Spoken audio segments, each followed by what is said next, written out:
Okay, friends, I'm about to pull back the curtain on the dark and mysterious world of editing. Are you ready?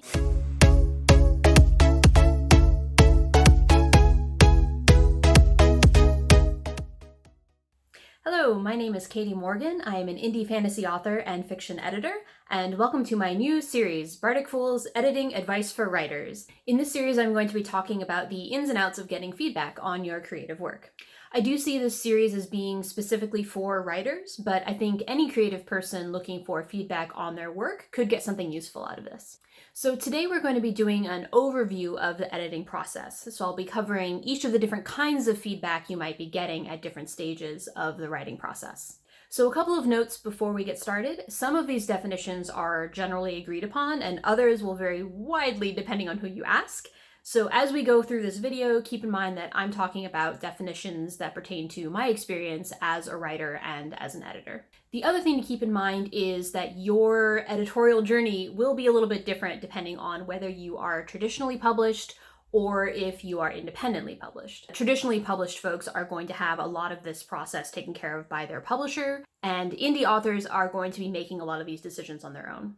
So let's start at the beginning of the process with the alpha reader. So at this stage in the writing, you may have a chapter finished or even your full manuscript, but it's still very rough. You haven't really done any editing yet. And this is where the alpha reader comes in. So this person is probably a fellow writer, maybe even your critique partner. And the idea is that they are here to give you their initial impressions. So the things that interested them, the things that confused them. This is all very big picture stuff. They're just giving you their immediate initial impressions, and that gives you an idea of where to go once you start editing.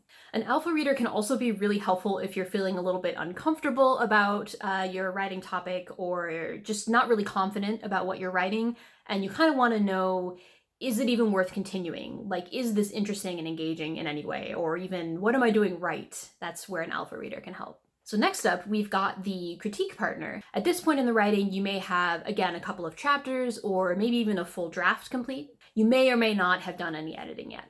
A critique partner is almost certainly another writer, maybe even your alpha reader. A critique partner is also offering you kind of big picture feedback, so character, plot, setting, maybe some of their experience as a reader, what they were interested in, where they got confused, all of that stuff. What really sets the critique partner apart from the alpha reader is that since this is another writer, you've got this reciprocal relationship going on. So you're reading their work and they're reading your work. Next up, we've got the beta reader, and here's where definitions tend to vary from person to person. I would say that at this stage, you have already done all the editing you can do. You're kind of getting cross-eyed. You can't figure out where to move forward. And now you are looking for someone who can explain more about their experience as a reader. So beta readers really should be people who read in your genre. They may be your alpha readers and critique partners. They may be other writers, but the key is that they are familiar with your genre and they are avid readers who can give you that kind of reader perspective. You may want beta readers who read outside your genre. Sometimes that perspective can be really helpful, but make sure you've still got plenty of people who read the kind of book that you write. What you're looking for from a beta reader is, again, some of that kind of higher level feedback from the perspective of a reader. I would argue at this point, you don't really want someone who's going to dig into the mechanical stuff like grammar and spelling and that kind of thing, because you're still going to do another round, at least one more round of editing after this. So we're not quite in the weeds yet. We're still looking at character, plot, setting, world building, that kind of thing from the perspective of the reader. And again, definitions of beta readers are very different from person to person. So really the key here is to just be very specific about what you're looking for from a beta reader.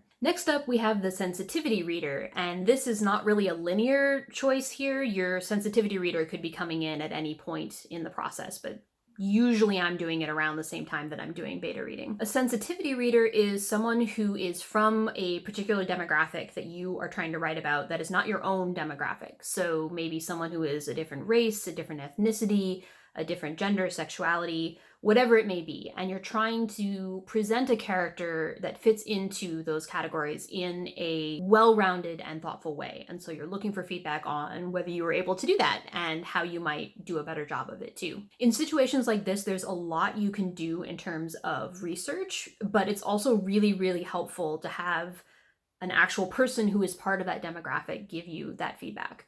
So for example, in the novel that I'm currently writing, I have a character who is blind, and I've done quite a bit of research, but I'm definitely not feeling confident. So my current sensitivity reader is someone who is blind and is giving me some feedback on that representation. I'm fairly new to the whole concept of working with sensitivity readers, so take this with a grain of salt.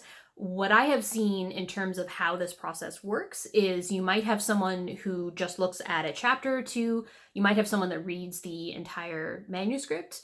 You might also luck out and find someone who's willing to just talk to you and answer some questions. The key thing to remember here is that you're getting feedback from one person who is part of this group, and they don't necessarily speak for everyone. So that perspective is really, really important, but you should also be supplementing with your own research and hopefully speaking to more than one person. In terms of the feedback process, this is, I think, increasingly a really important part. Next, we have manuscript critique, which is the first sort of entryway into what might be considered professional editing. So at this point in your writing, you should have incorporated all of your feedback from all the previous areas, and now you're looking for some professional level feedback. A manuscript critique should be coming from a professional writer or a professional editor. You're basically looking at this point for someone who is familiar with the actual publishing process. We're still looking at fairly high level feedback, plot, character, setting, world building, all of that good stuff, but we're starting to look at it a little bit more from the professional perspective. So someone, again, who is familiar with the publishing industry and can give you some insight into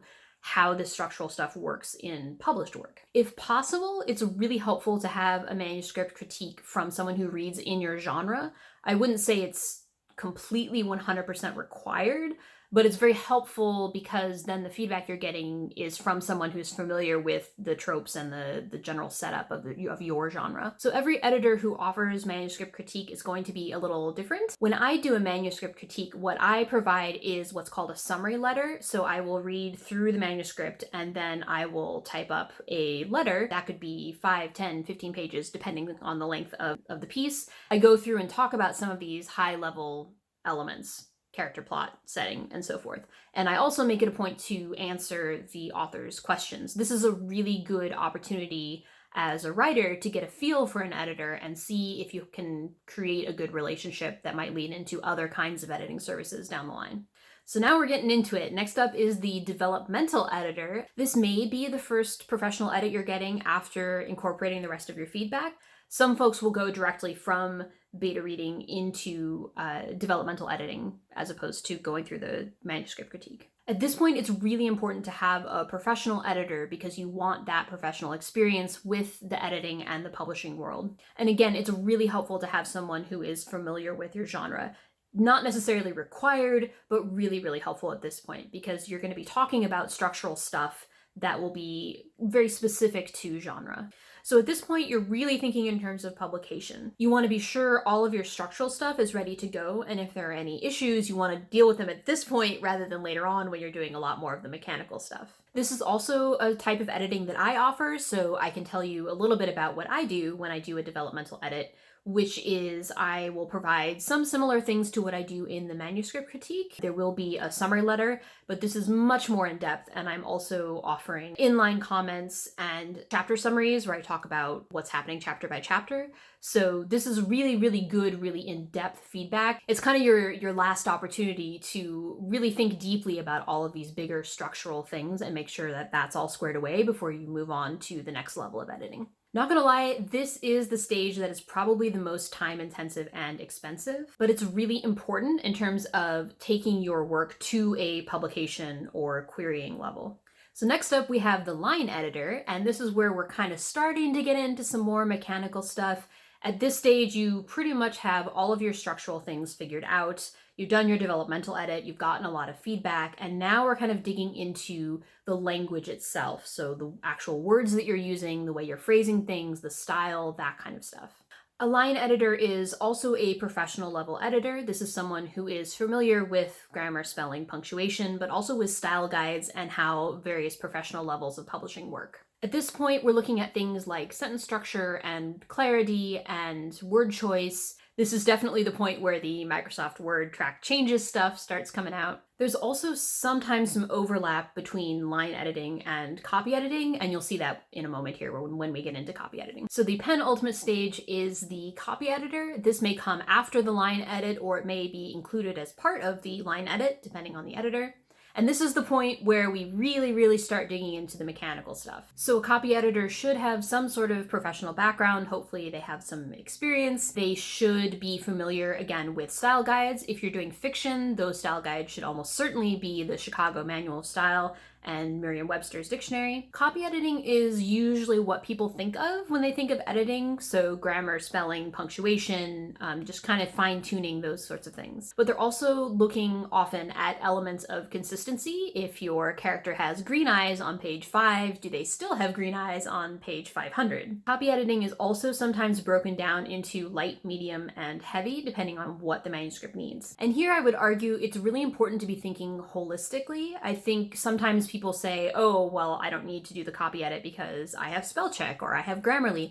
But the thing that copy editors do that is so incredibly helpful is they get to know the style of each individual piece. So yes, it's about grammar and spelling and so forth, but it's also about consistency and making sure your voice as a writer is still coming through at the same time that some of this mechanical stuff is being taken care of. And finally, we have the proofreader, which is the very last stage before publication. And here you're looking for someone who is extremely detail-oriented. The proofreader actually ends up going through syllable by syllable to make sure everything looks the way it should. At this point, traditionally, a proofreader is just looking for really big, egregious issues, or in traditional publishing, they're actually looking at a formatted proof, thus the term proofreader. So they're not making any really big changes, we're just looking for the stuff that really pops out. In my experience in the indie publishing world, sometimes proofreaders are also copy editors, so there may be some overlap there. A light copy edit might be included as part of proofreading. So there you have it. Those are the different kinds of editing and feedback that you might be getting as part of the creative process. I hope this video has given you a nice sort of overview of what the process looks like. I'm thinking about doing some additional videos that address specific questions about these various elements. So if you have questions about who does what in editing, what kinds of editing you need, all of that good stuff, do be sure to leave a comment and maybe we can address some of those issues in later videos. If you enjoyed this video, please give it a thumbs up and do feel free to subscribe for future videos in this series. My previous series about frustrating phrases that are used in the creative community is also linked below if you want to check that out. If I've inspired you to work with an editor yourself, you can find more information about working with me in the description below. I also have some information there about my contemporary fantasy novel, Dark Empathy. Thanks so much for watching this episode of Bardic Fool's Editing Advice for Writers, and I'll see you in the next one.